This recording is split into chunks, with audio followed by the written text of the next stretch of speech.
വന്ദനം. നമ്മുടെ ഇതിഹാസമായ മഹാഭാരതത്തിൽ ചാരമുണ്ട് കിടക്കുന്ന ഒരു കനലാണ് കർണൻ.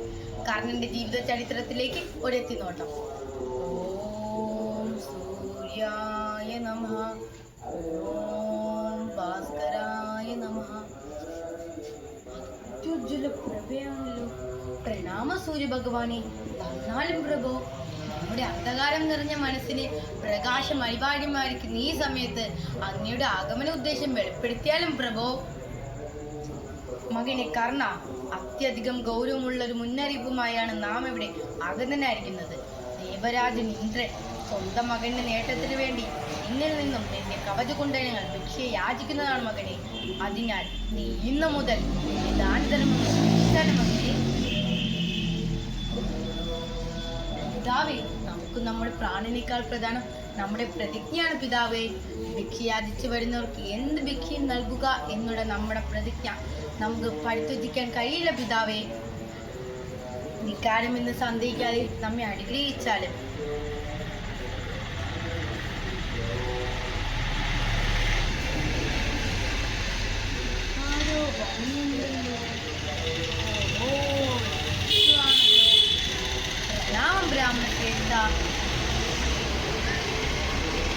അങ്ങയുടെ ദാനധർമ്മങ്ങളെ കുറിച്ച് ധാരാളം കേട്ടിരിക്കുന്നു.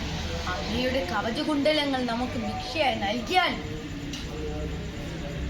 ഇത് ഇന്ന് നമ്മളുടെ പ്രാണൻ തന്നെയാണ് ചോദിച്ചിരിക്കുന്നത്. എന്തു തന്നെയായാലും നാം നമ്മുടെ പ്രതിജ്ഞ പാലിക്കുക തന്നെ ചെയ്യും.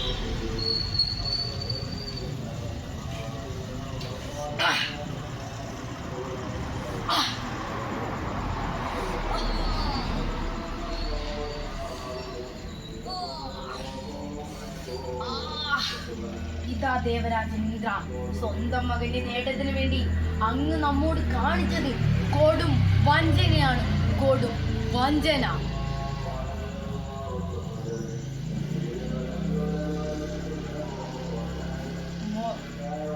മകനെ കർണ, രാജമാതാവ് കുന്തി ദേവിയോ? ഈ സൂതപുത്രനെ കാണാൻ അവിടുന്ന് എന്തിനാണ് വന്നത് മകനെ?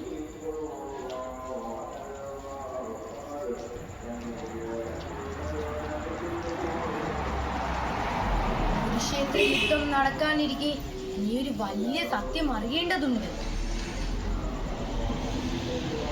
നമുക്ക് സൂര്യദേവനിൽ ആദ്യമുണ്ടായ പുത്രനാണ് നീ. അങ്ങനെ വരുമ്പോൾ പാണ്ഡവർ നിന്റെ സഹോദരങ്ങളാണ്. അതിനാൽ ഇന്നു മുതൽ കൗരവപക്ഷം മാറി പാണ്ഡവപക്ഷം മാറിയാലും പാണ്ഡവപക്ഷത്തിലേക്ക് ആയാലും മകനെ. എന്ത്? അവിടുന്ന് നമ്മുടെ മാതാവെന്നോ? പാണ്ഡവർ നമ്മുടെ സഹോദരനെന്നോ? ഇത് നമുക്ക് വിശ്വസിക്കാൻ കഴിയുന്നില്ല.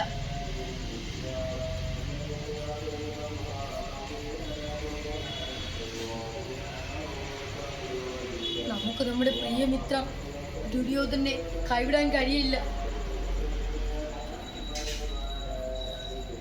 എന്തു തന്നെയായാലും നാം ഒരു വ്യവസ്ഥ സമ്മതിക്കാം. അർജുനൻ ഒഴികെ ബാക്കി 4 പേരെയും വധിക്കുകയില്ല. അഥവാ അർജുനന്റെ അമ്പേറ്റ് നാം ആണ് വധിക്കപ്പെടുന്നെങ്കിൽ അവിടുന്ന് നമ്മെ സ്വന്തം മകനായി സ്വീകരിക്കുമോ? തീർച്ചയായും മകനെ. ഈ ഭൂമി ദേവിയെ സാക്ഷിയാക്കി ഈ അമ്മ സത്യം ചെയ്യുന്നു. സത്യം സത്യം സത്യം. കുരുക്ഷേത്ര യുദ്ധഭൂമി. കബന്ധങ്ങൾ കബന്ധങ്ങൾ കബന്ധങ്ങൾ. അതാ അർജുനൻ അമ്പേൽക്കുന്നു കർണനെ വധിക്കാനായി. അർജുന, ഒരു നിമിഷം നാം നമ്മുടെ രഥചക്രം ഉയർത്തിക്കൊണ്ടു. അർജുന, ചതിയാണ് ചതി, കൊടും ചതി. കൃഷ്ണ, ഇതാണോ ധർമ്മയുദ്ധം? അമ്മേ അമ്മേ. ഒരു യുദ്ധം ധർമ്മയുദ്ധമല്ല. യുദ്ധത്തിൽ ആദ്യം വധിക്കപ്പെടുന്നത് സത്യവും മനുഷ്യത്വവും ധർമ്മവുമാണ്. ഇവിടെ ദാനധർമ്മിഷ്ഠനായ കർണൻ പോലും ഇതിനാൽ വധിക്കപ്പെട്ടിരിക്കുന്നു. അതിനാൽ ഇന്നും പിഞ്ചു കുഞ്ഞുങ്ങളടക്കം അതിനാൽ വധിക്കപ്പെടുന്നു. അതിനാൽ നമുക്ക് ഒരുമിച്ച് കൈകോർക്കാം യുദ്ധത്തിന്.